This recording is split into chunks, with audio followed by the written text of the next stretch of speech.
I'm going to go ahead and bring in Anna. This is live from the lab, Capitals Talk, coming to you live. Episode 95, recapping the Caps week that was. The Caps had a very productive week. They clinched the playoff spot and clinched the division, which we will break down in detail more. But first, let's welcome Anna to the show. How you doing tonight, Anna?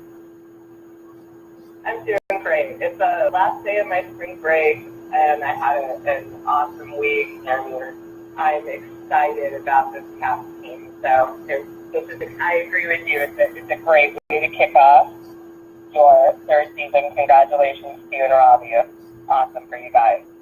Oh, yeah, it's a wonderful time of year. Baseball season, hockey, and season 3 premiere. Can't beat it. I'm going to go ahead and bring in Dujunnea, too. He had some great insights last week. How you doing tonight, sir? Doing great, man. Doing great. All 3 sports are going at it, so should be a whole lot of fun, man. Great time of year. No doubt, no doubt. We're going to go ahead and get into the week that was. And let's go ahead and recap that game that we were on the air for last week that ended rather well for the Capitals. It did. So we were playing in New York against the Rangers, and we kicked off our game with an Oshie goal at 2:50 in the first period, which was great for him. He needed that, the fans needed that, and it was an amazing shot. And then after that, you had Niskanen at 5:31. He's another player. He is just one of those players that I was hoping to hear more about. We haven't heard a lot of scoring from him, so that was great to see. And then, of course, you have Ovechkin, who never lets us down at 8:54 in the first period, and then Kuzi at 6:39. We scored all of our goals in the first period to go up to 4-0. Into the second period, there was one New York goal, whatever, we're not going to talk about them. And then in the third, they came back with Zuccarello, a fun name to say, but the game went 4-2. Groovy was awesome. He was 28 for 30, and I thought it was a great way to kick off our week. Very true, very true. Yeah, it was good to see the Caps get off to a hot start and get those 4 goals in the first and then hold the lead. They gave up 1 in the second and 1 in the third, but they played solid defense. They did what they, were supposed to do, got a lead, shut everything down, and played their game. And it was good to see. And, getting into closer to the playoffs, it's good to see this team finding itself and knowing, how to play these games and not, having that inconsistency they were having before. But it's definitely good to see. And, Grubauer has been playing his butt off. It is going to be a goalie controversy at the end of the season to see who's going to start the playoffs, because we know what Hope he can do. We've seen what Grubauer has been doing. So right. I would hate to be Trotz right now. What about you, Dujunnea, with the way these goaltenders have been playing? Which way would you be leaning right now with Grubauer and Hope, with the inconsistency that Hopies have shown and the consistency that Grubauer's had? Yeah, that's something that as a coach you have to go with the high end. The guy is at 92.5%, 92.5 with the saves. He's 15 and 9 when he's at the helm. It's a no-brainer. If you're a coach, you gotta go with the hot hand and stick with the guy who is getting you the win. He's very consistent. And granted, I like Hobie a lot, man, but the guy, sometimes when he gets in the slump, he's really down in the dumps and in the slump. And again, when you're talking about trying to win playoff games, you're talking about trying to advance and get further than just a few rounds in and get that cup. You got to go with the hot hand until the hot hand gets cold. And if I'm the coach, you gotta stick with Grubauer and give him the nod going into the playoffs and ride it until the wave crashes on the shore. True. I definitely agree with that. Absolutely. I think that Grubauer is the way to go right now. He has shown I feel like in the beginning of the season, we had a lot of,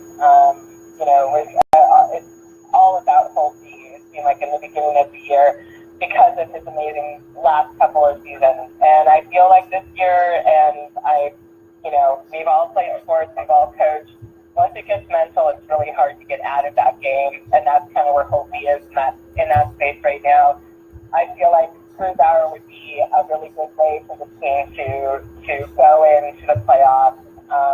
He has shown consistency, and he's just damn good. So I've been impressed. And Holtby, I think, after he had his wins, and he's watching Grubauer, I think he knows it's time to step up and hopefully get out of that terrible space he's in his head. Yeah, that's the goalie's worst nightmare, being in his own head. But we're going to go ahead and get into the second Rangers game. We're going to bring in Robbie, who actually went to that game. I know he wanted to chime in on the Grubauer-Holtby decision. Yeah, I definitely do. So it's difficult because obviously we played Holtby for 5 years, and Grubauer is the guy that we have on sort of a year-to-year contract. So it's a difficult decision for Trotz to make because we before the season started that Holtby was our guy and Grubauer was the backup, and that was the way we played it. Ruby had a tough to start the season. He's played dominant through the last couple of games. I was really impressed he played last night. Now we'll break that down in a little bit, but it did make me really consider that it should be a bit of a challenge to them this week and say a hot hand going into the playoffs. If Holtby comes around and put out tonight to try to win his game back, we can see sort of a battle. But either way, I think you put one of them in, whether it's Holtby or Grubauer, and if they don't win game one, you put the other one in. So I feel like you may even, I know you usually don't do that, but you've got to let them know that, look, there's no room for error. We need to get past the second round. I really want to talk hockey in our 100th episode, and the only way we can do that is if we can get out of the second. That's my goal for the season, at least. No doubt. Well, Anna, go ahead and get into the scoring from that Rangers game. Well, that was it. I don't have because they finished their New York finished out with Zuccarello, and that was it. So we were able to win the game 4-2, which is great. And then Robbie had a chance to go and see them play here at the Capital One Center, which is great. Yeah. So the story was pretty awesome. Like it sort of didn't go our way at first. In the first period, at about 12:42, we gave up a power play and they scored on it. But I was really happy to see right at the end of the first period, Andrei Burakovsky scored his 10th goal of the season. Backstrom's 45th assist and TJ Oshie's 27th.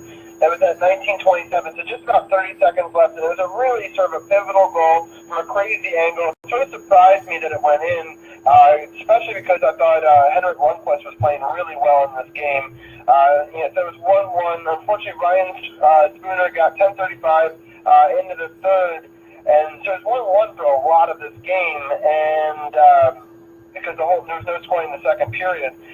But there was definitely opportunities going both ways. I was really kind of devastated when they scored 10:35. I didn't think they were going to be able to come back at that point. I was like, we played well, but I thought that the Rangers just looked like they were kind of seizing a little bit of momentum there, and it was a difficult moment. And it was funny because I'm watching the game, but I'm also a moderator of a couple of different Caps groups, and a couple things were flying by my phone, and one of them was saying, whatever you do, don't play Lars Eller at the end of this game because he's been playing terrible all game, right? That they were chirping at him. No one was saying that he couldn't do it. And sure enough, who's the guy they put on when they take Holtby off? He goes to the center of the ice, and just a really gritty, kind of reminded me of a Mike Knuble goal. Just you got to get into the restricted zone and just punch it through no matter what way possible. And I love that Lars Eller, with just a minute and 5 seconds left, with the 6-on-5 advantage, so to speak, full goalie, which I'm convinced I've never seen work in person for the Caps. I've seen it happen, but it always ends up in the back of our net, the empty net goal. I've seen it live on TV, but I can't remember a game where I've seen it happen in person. So I was really excited, jumping up and down. My dad took me to the game. He flew all the way from India he was in India that afternoon, flew back from work just to make it so that he could watch that game with me. And he was so tired. He's like, whatever happens, don't go to overtime. And then, like, towards the end of the game, it's like, I'm open for overtime. I'm sorry, Dad. And sure enough, at least they ended it quickly in overtime. Kuzi, this wraparound goal was just phenomenal. Like, he skated around 3 players. He then ducked. He faked that he was going to slap, made 2 guys freeze, and then he dragged around that and then shot all the way across his body, 2 defenders, and to the other side of the goal, almost at the post and in. And it was his 25th goal of the season, and it's only his 5th overtime game winner in his career, 38 seconds into the game, and I was ecstatic. But, Cal, what were some of your thoughts on that matchup? As you mentioned, it was definitely good to see Andre get that goal late in the first, because it did look like, well, Anna mentioned, I'm sorry, it was good to see Andre get that goal, because it did look like Henrik was going to be in his zone that night, and it was good to get that goal to disrupt him, because he was looking at, he's had a rough season this year, injuries and everything, but he's still a top-notch goalie and can still win games for him. Unfortunately, he hasn't lately, but, that was a great play by Andre, good momentum swing, and something we need to see from this young kid going forward. He has the speed, he has the talent, and he just has to be more consistent with it. And Eller, folks can complain about him game in and game out, he plays, whatever, but he's been one of the steady contributors, 18 goals on the season. He does his job, he doesn't take many dumb penalties, and, he's effective. So folks are talking about don't put him on the ice. That's a fan being a fan. Not even worried about it. But the Kuzi goal, I got to admit, Robbie, that was a hell of a play. He's definitely woken up since he's come back. With that injury that he had, I thought it might hurt him, being that he had just started getting back into rhythm and playing like the Kuzi that we know and love. But it looked like he's came back, hasn't missed a beat. And the fact that, he went in, so it was nothing. Normally, sometimes the old Kuzi would have tried to force a shot without the numbers. Other team would have went the other way, and like you said, would end up in the back of the net. But he regrouped, wait for the reinforcements, came in, made a hell of a move, faked the shot, and then beat Lundqvist to end the game. Ain't nothing else you can say. It was a beautiful play. Hopefully he keeps playing this way towards the end of the season and going into the playoffs, because we definitely want to need plays like that and him playing like that for this team to go far in the playoffs. I'll say real quick, and then I want to get other people's thoughts on this game as well. 2 things. Kuzi's 25th goal, which is, I believe, a career best, and he has, I think it's like 45 or 50 assists to go with it. So he's been playing out of his mind lately. I like that he's got a bit more grit. I saw him chirping at Malkin yesterday. I think that's always a good to have a little bit of an edge to your game. The other thing that I just thought was interesting at Kuzi is I honestly didn't think that the Kuzi-Ovechkin pairing was going to work. Like, I really thought that you keep Backstrom and Ovi together. They played together for so long. Just didn't believe that it could be anything but Ovechkin and Backstrom for it to work. But honestly, Kuzi's gone in there, and I like Tom Wilson on that line. I know that Anna loves Tom Wilson as well on that line, and he, it's just really kind of clicked, and I like TJ Oshie and Backstrom uniting again, and Burakovsky has seemed to play really well on that line with them. We got to figure out our bottom 6, but we can talk about that after the next game. But I'll let Anna give her thoughts on the Rangers game. Yeah, I'm all on board with what you guys said. The only thing I wanted to give a shout out to is our new number 63 for Shane Gersick. And I think he came out, young kid, gave up his last year, his senior year at the University of North Dakota, and came out and showed amazing skill and speed. I wish Cross would have had him in more than just that one game for a minimal amount of time, because I think he has a lot to offer. But I think overall, it was great to get. I think Burakovsky seems to be a player that needs to score, keep the momentum and the confidence going. Because when he hits a slump, kind of like what Carol said about Holtby, it's like when you're down, you're down. And I think Burakovsky is one of those players that when he's up and he's on, he looks amazing. And Eller, I always go back and forth with, because he's really good, and then there's a penalty, and it's really good, and then there's a penalty. He pulled through, did exactly what we needed him to do, which was great, and you can't beat that to the overtime goal. It was, I told Bill before in our podcast that I thought he looked frustrated that he had missed a couple of shots before, but he was so determined and so zoned in on ending this game in overtime, and what a hell of a shot, and it was great. So I'm so glad to see Nenny back in the lineup and healthy. And real quickly on what I thought was interesting, the Kuzi goal in person looked totally different. Like, he was on the other side of the ice. I had no idea. I mean, obviously, I've seen it on the replay like a million times afterwards. Just he was able to do, I call him Harry Potter, the wizard. He really does have amazing stick handling ability. You sometimes don't even believe what you're seeing with your eyes. I also love the new young kid. I thought he played great. I agree. I wanted to see more playing time from him. It's going to be difficult last week for Trop, because I think he's going to try to rotate a lot of these different forwards through the bottom two lines and try to figure out what this third and fourth line is going to look like. Especially interesting tonight, without having Jay Beagle tonight, what we're going to do with our fourth line center situation. Obviously, we're going to try somebody in a different position, because I don't think we called anybody up. But Beagle is always so solid. I was talking during the game about how lucky we are to have four solid centers, like we do. But it was just an incredible game to be at. It was a very surprising win. It was one of the better games that I've gone to. I've gotten lucky in the last couple of years. I've seen some pretty cool games, but that was quite the ending. Let's go ahead and get into the one hiccup of the week against Carolina, and let's go ahead and get through this game as quickly as possible. Yeah, not a problem getting through it quickly because it was awful. So in the first period, we had the goals. There was nothing. And then in period 2, we had Kempney, who I love, at 2:35 scoring. And then here we go. We had Carolina just come out and just kick our ass, basically, 4-1. And it was a very, very frustrating game. I wasn't happy with it. Just a simple statistic of shots on goal for Carolina was 30 and Washington was 21. It wasn't their night. I'm not gonna drag it out, but it was pretty sad that we only had just Kempney to praise, because I feel like everybody was pretty off that night.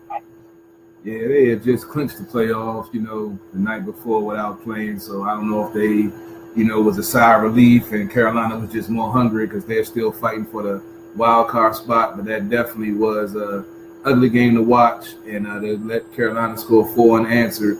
Carolina and the Capitals always play it tough and always play it tight, being division foes for so long. So normally the games are close. They are normally a 1-goal game. So to get beat 4-1 is uncharacteristic, but I'm not going to say I'm not going to blame it on them clinching and taking the night off, but I'm thinking that probably had something to do with it. What about you, Dujunnea? I know sometimes in the pro sports, once they know they have that playoff spot, they get that sigh of relief, and the next game they normally have a hiccup. Is that something you think that played into this 4-1 loss looking so bad against Carolina? I think so. I think that's a little bit to do with it. You can also look at Colby was in 2 games here. Another could be another level of inconsistency for him, possibly. But I'm sure the clinching had something to do with it. I mean, they pretty much got this thing in their bag. It's not a game that they need. And on top of that, despite the scoring, I mean, you look at all the other games that they've played, they've been really scrappy, despite allowing 30-plus goals, or shots on goal, and they have 30-plus saves there. So, I mean, come on. I mean, it's just one of those things where, like you said, guys clinch. They know they got a spot in these playoffs, and it's kind of like a sigh of relief. And it's like, well, if we win this, great. If we lose this, who cares? We're in. So, I think that has a lot to do with it. Main thing is that these guys have been scrapping week in and week out. And I think that's something that Caps fans can hang their hats on, is that they're balling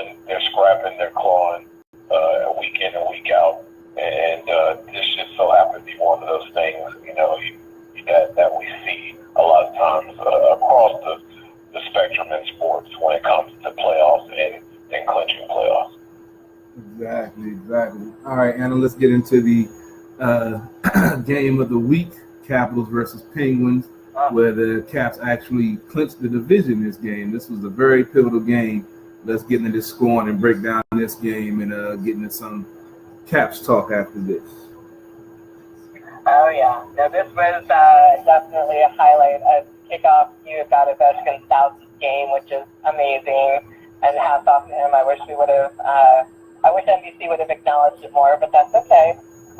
But in that first period, you had Oshie score at 6:25. I love that he's coming back, and we're seeing more consistent game with him. And then you have in your period two, you have Orlov, who scored, who I feel like is one that's up and down and at times can be flat, but we needed him, and at 13:45, he was able to score, and it was a beautiful shot. And then my boy Tommy, what can you say? It was an insane tip-off. But the fact that it was awesome. I watched it several times, thinking, we joked about Kuzi with the being like a wizard with his stick. This was one of those moves that you had to watch it over and over again to say, like, wait, what's this happen? Then you had a Hornquist goal on the Penn side, and then that was it. So we were able to pull it out 3-1, and I thought Ruby was fantastic. 36 for 37, and when he shot that Sidney Crosby goal, I was out of my seat, just screaming and lots of profanities in a good way. Absolutely loving this game. So I think this was exactly what they needed, especially playing in Pittsburgh. Agreed. It was definitely a great bounce back game after that game against Carolina. They knew what was on the line. The Pittsburgh knew what was on the line. I know they wanted to, not for the Caps to clinch the division on their ice, but it happened. Rubauer, he definitely was playing his butt off. That game to me is what makes it such a hard decision for Trotz, because there were a couple of opportunities, especially they had a 5-on-3 for 1 minute and 20 seconds, and in the first period, and Rubauer didn't, hold it down, because there were a couple of clean shots they had that he made some outstanding saves on, that if it wasn't for that game would have got out of hand early. And he did his, I don't know, he eating his Wheaties or what he doing, but he definitely stepping his game up from the beginning of the season. And then talking about the Orlov goal, he made a hell of a defensive play by stepping up, stealing a puck, coming into the zone aggressive and fast, and just taking a hell of a shot. Now, I've been a critic of Orlov for a while on his defensive end. He's shored up on that end. He doesn't make as many mistakes, but his offensive skill, when he does get into the rush or decides to step up, he does make solid quality decisions, and his shot is deadly. So if he can keep making these quality decisions and solid choices, that will go long in the playoffs for this team. And, it seems like everything is clicking at the right time, and the fact that they were able to clinch the division for the third straight Metropolitan title in Pittsburgh in a hostile environment says a lot. Dujunnea, in your opinion, with something like that, I've always said this team, to get to the mountaintop, they're going to have to beat Pittsburgh in the playoffs. And in order for them to do that, they have to have the confidence to do that. Now, do you think this game last night with them going in there clinching the division in that hostile environment, do you feel like that will translate into the playoffs, or you just feel like you have to wait and see? You don't think that it's really going to have that much of an impact? Well, you got 3 games left, and again, we know from pundits to fans know that this team has struggled against Pittsburgh in the playoffs. It's basically been kryptonite. So I think you have to take something away from it. They have to have a level of confidence in this last bracket half of the season of just the amount of wins that they've collected in the fashion they have done so. They've blown some people out. They've had to go out and scrap a little bit as well.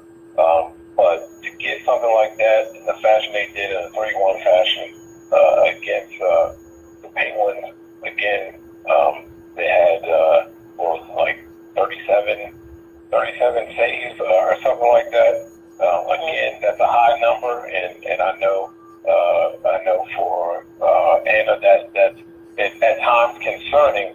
But again, if you look at the history of the team, they've been allowing about that, and against good teams, they've been allowing that, and they have had an opportunity to withstand and get wins. So again, team is scrapping, and it has to be a confidence builder for the next time. If they have to face them in the playoffs, they feel like that they can get them. They feel like they have an opportunity, and not because they may lose a game in a series that they're going to hang their heads and, oh my goodness, the Caps are going to fold after facing adversity. But I think that's huge, especially late in the season. You're 3 games away from starting to roll in this playoff deal to get a win in that fashion. And to be able to do that under those circumstances against a quality hockey team, it's good for any team, and it's definitely good for the Caps, especially if they have to see those jokers again, which I know a lot of Caps fans are praying that doesn't happen. But it is what it is. They're just going to have to go out. You want to be the best, you got to beat the best. So if they have to face them, I think they're going to be okay. And they're going to have that confidence that they just have to go out there and start putting it behind and get a W. Exactly. I totally agree. I was just making a joke that I think that the Caps players need to all learn how to speak Russian just to kind of set Malkin off and maybe get the game again. I'd be all for get that Rosetta Stone. Learn Russian really quick and get in his head, because that was ridiculous, but absolutely hysterical for a Caps fan to see. So. No doubt. Robbie, what did you take away from this game, Robbie? So it was an amazing game. So start to finish, I love the TJ Oshie goal just early on, just baiting that he's going to do something. Did one of his patented, like, I'm definitely going to go high, and then sneaks it in under the pads. Dimitri Orlov, I think this kid must work out with Ovechkin more than they let on, because more and more, whenever I watch him skate, I keep on being, is it Ovi or is it Dimitri? And he's patterning himself so well off of Ovechkin, sort of being the defensive version of an Ovechkin. Both his shots from the plate is really sort of brutal, but just his ability to sneak that puck around. I mean, I was impressed with how far the goalie had come out. Usually the goalie who's come that far out of his crease, he wasn't even in the crease anymore, he was on top of it, would be able to stop that. But he was able to sneak that puck around the defender, who was kind of creating a bit of a screen, and all the way around the goalie as well before they could even see it get released. So fantastic play by Dimitri Orlov. But Tom Wilson's goal was just mind-blowing. It was. It defied physics. It went to the line, the goal line. He chopped at it, and suddenly it went so far the other direction in the corner of the net roofed. So like the goal had no chance. I actually, I replayed it over and over and over again. I was like, how did he? I can't imagine. I mean, I know that's his objective, right? There's no way he knew what he was doing in that exact way. He threw a stick at it, and good things happened, and that's what we got to see in the playoffs.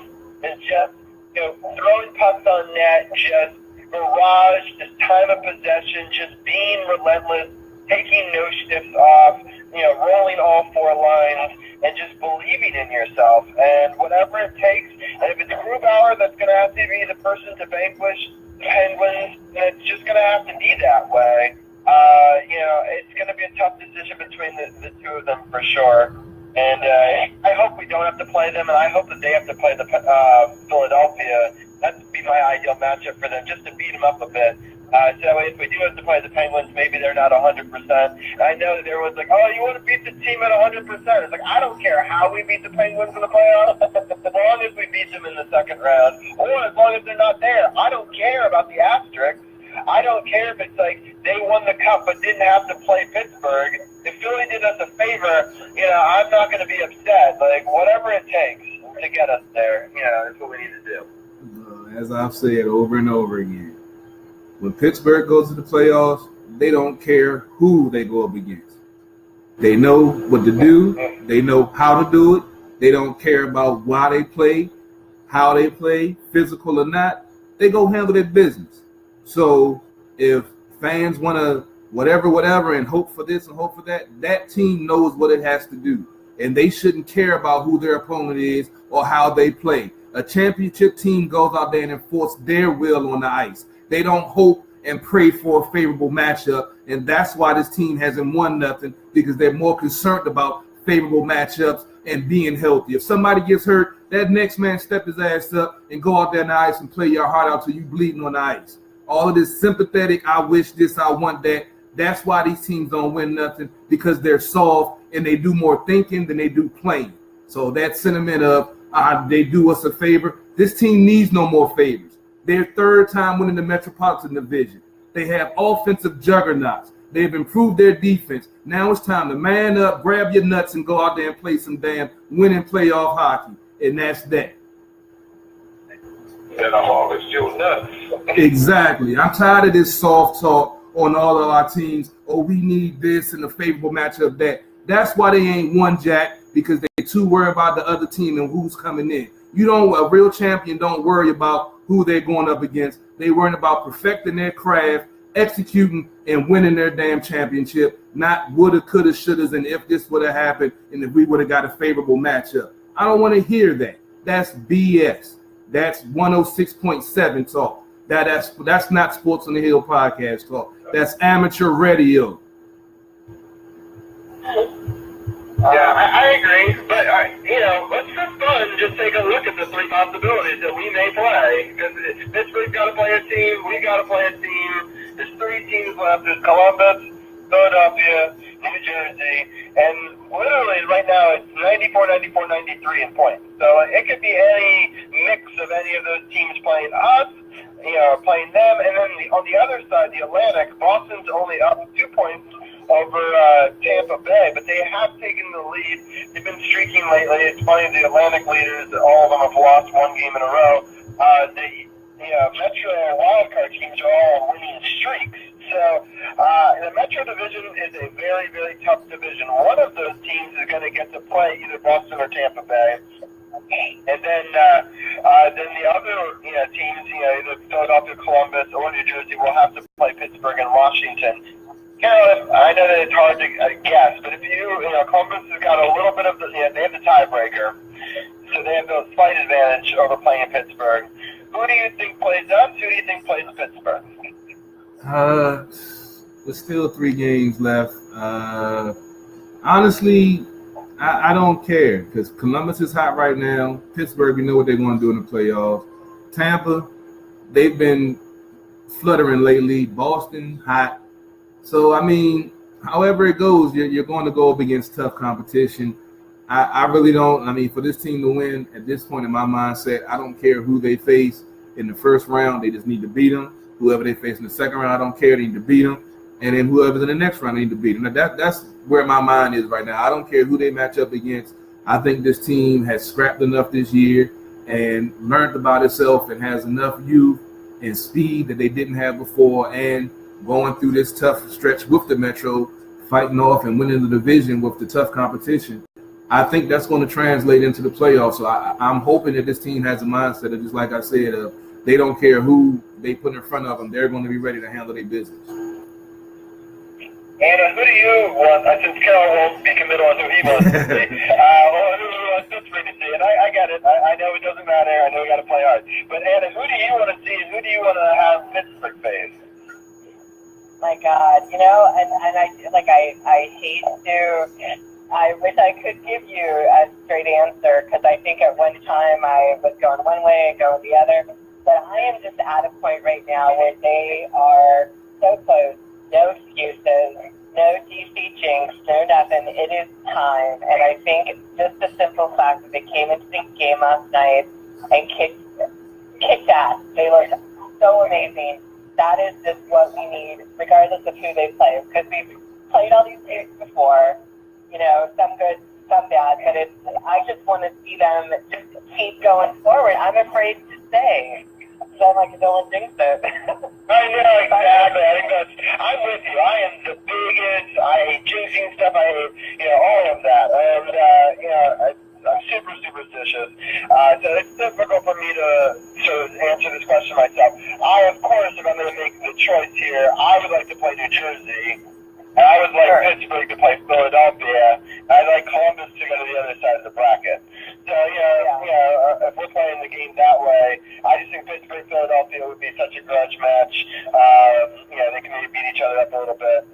They obviously are huge rivals. It would be a fun series. Even though I don't like either team, I would definitely watch a Philly, Pittsburgh, series. I think that we match up really well against New Jersey. If you're asking which three teams of the three, the Caps, I think, measure best against, which I guess is a different question I'll ask you guys. I think we match up best against New Jersey. Here, I'll ask you this question, then. Who do you think we match up best against? Not who you want to face or think would matter. But who do you think we match up best against? All right,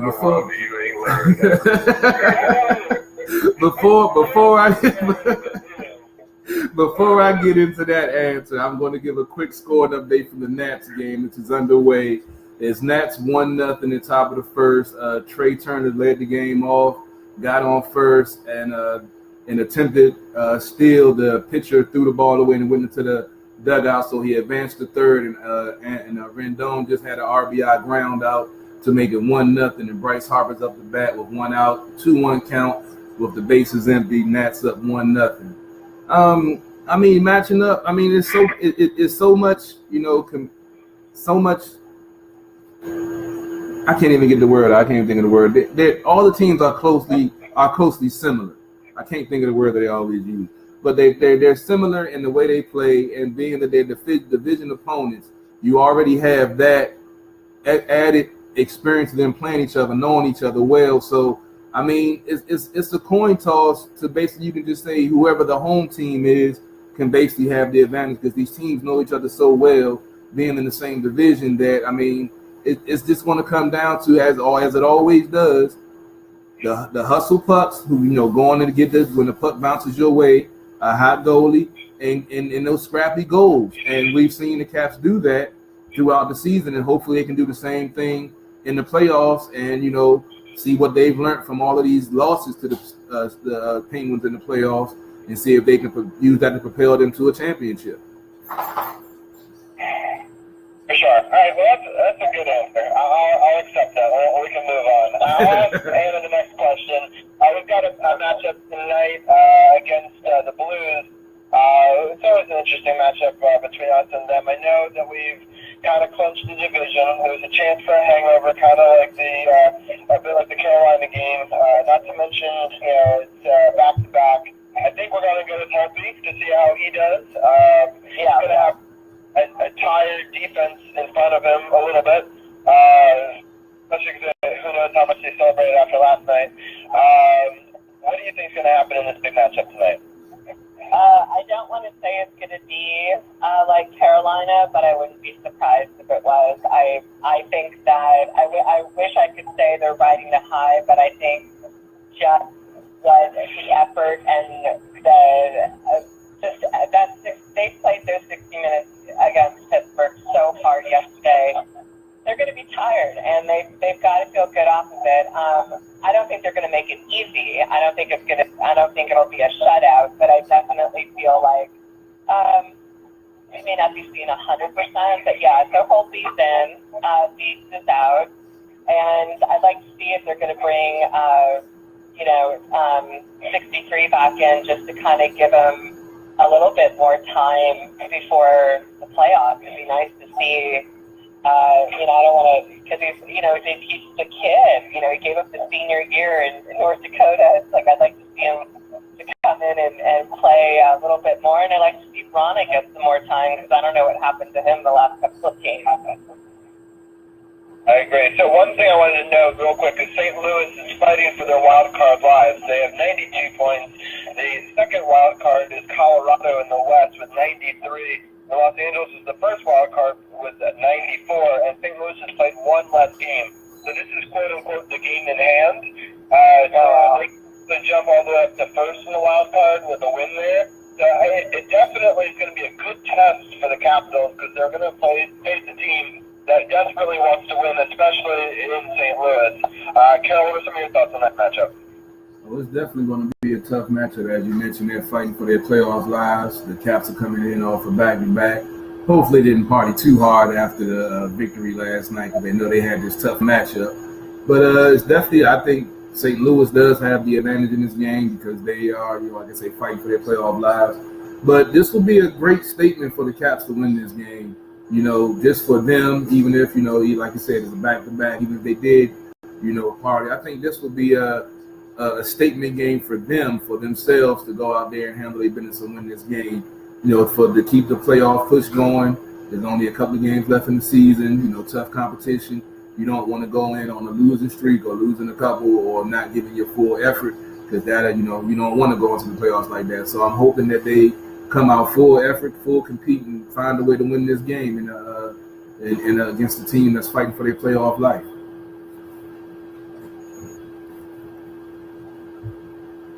Did you double mute yourself again, Robbie? I'm sorry. I just walked in. I was waiting for it. I knew it was going to. It had to happen. It happens once a show. Last week, Dujunnea filled in for you properly. Yeah, Dujunnea did last week, and I knew it was coming up. So it happened. I was just saying that this would be a statement game for the Caps to find a way to win this game going towards the playoffs and knowing, what's on the line. You don't want to go in, not playing your full, even though they did clinch their division last night. Do you agree with that? Or do you think that it doesn't matter? I think it does personally, but I think this would be a major statement for them if they can find a way to win this game in a hostile environment against a team that's fighting for their playoff life. Oh, I definitely think that. And, it's a big statement game for Holtby. He's trying to get this job back, right?